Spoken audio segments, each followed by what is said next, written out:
The fourth major component of any inhalant anesthesia system is the waste gas management portion of that system.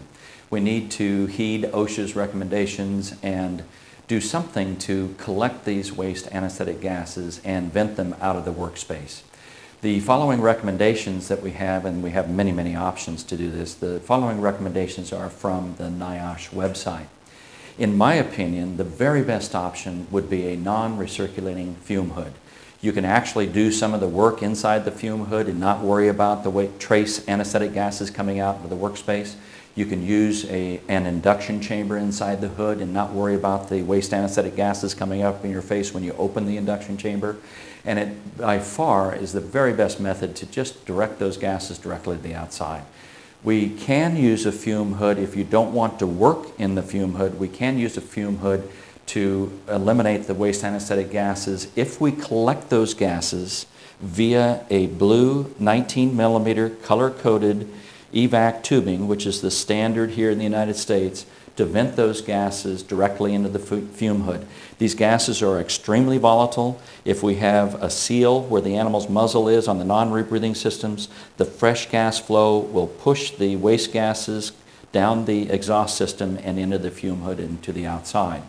The next best option would be a non-recirculating vent, and we can use the same blue color-coded 19 millimeter tubing to direct those waste anesthetic gases into a non-recirculating vent. Another option might be a snorkel. The snorkel utilizes some sort of negative pressure generator. It can be a squirrel cage fan, it can be a non-recirculating vent, or it could be an actual vacuum system that's in-house vacuum at your facility.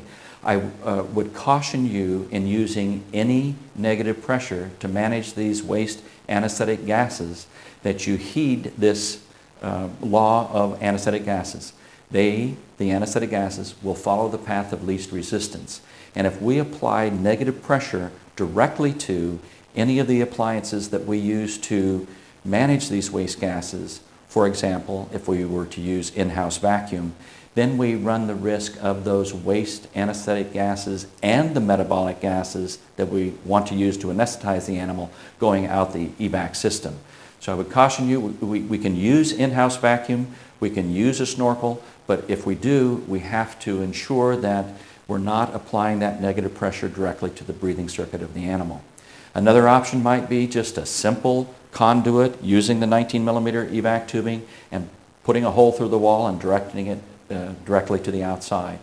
We caution you with this option that we have to make sure that we aren't getting influenced by wind currents that might be on the outside, and or we want to preclude any animals or bugs from crawling up into the conduit and occluding the orifice. So we usually put a screen that's on the outside wall of a kit that goes directly through the wall to manage these waste gases.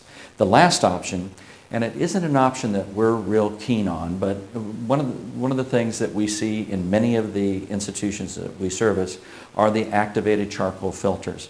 There are many commercially available activated charcoal filters on the market, and all of them are flawed to one extent or another. I have a bibliography that makes reference to an article that was written by Dr. Jennifer Smith at Amgen, and it was published in Contemporary Topics in 2003. I would refer you to that article to see some of the flaws of these activated charcoal filters. There's an issue called channeling, there's desorption of the active ingredient, and there's an issue called breakthrough. This particular device that we're using today, we are going to use the activated charcoal. And this happens to be one manufacturer's brand of activated charcoal. We would ask you to please either put the canister on its side or put it into a holder such that the gases can flow freely through the canister without any restrictions. As you can see, the holes are on the bottom of the canister, and if we place the canister on a tabletop like this, there is no way for the gases to escape, and we'll have the gases back up in the system and come out into the workspace.